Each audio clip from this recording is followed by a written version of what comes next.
दर्शक बंधु आजिर खबर चिकित्सा अर्थ बाधक साहाय्य लगी परिवार आकुल निवेदन खंडपड़ा ब्लॉक सालझरिया पंचायत कईंथपोली ग्रामर जनैक 28 वर्षीय युवक कुना नायक किडनी नष्ट रोग आक्रांत होई गत 15 दिन हेब कटक बड़ मेडिकल चिकित्सित हेउथिबा जणा पड़िछि। से जणे दिन मजुरिया होटेल रे दैनिक मजुरी रे काम करी निजर मांक सह रहुथिबा बेले वर्तमान एही रोग बाधक साजिछि। दुईटी जाक किडनी नष्ट हो जाइथिबा बेले अर्थाभावरु आवश्यक चिकित्सा न पाई मानसिक स्तर में दुर्बल हो पड़िछन्ति बोली मां सरोजिनी नायक कहती।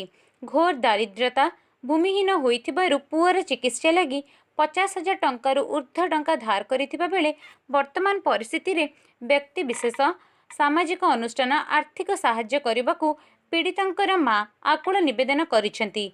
बदान्य व्यक्ति विशेष साहाय्य लगी दिया जाइतिबा ही मोबाइल नंबर रे जोगाजोग करबाकू अनुरोध।